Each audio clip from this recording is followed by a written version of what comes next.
माझी आई गेली, माझे वडील गेले, पण माझी दुसरी आई मात्र जिवंत आहे. आणि माझी आई मी लपवली नाही साहेब. सभागृहामध्ये तुम्हाला विचारलं मी, माझ्या आईचं नाव घेऊ का? मी माझ्या दुसऱ्या आईचं सुद्धा नाव घेऊ. माननीय साहेब, आता मला त्यावेळेस बऱ्याच जणांना आशा होती, याला काहीतरी मिळतंय काय नो, याला काही मिळतंय काय नो, काहीतरी मिळतंय.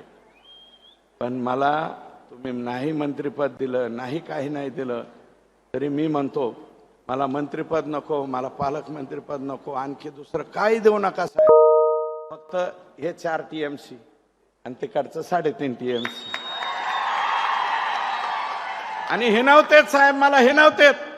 याचं काय मुख्यमंत्र्यापाशी, याचं काय मुख्यमंत्र्यापाशी. मला म्हणते तेरे पास क्या है, तर मी म्हणतो मेरे पास देवेंद्र फडणवीस साहेबाचा आशीर्वाद आहे.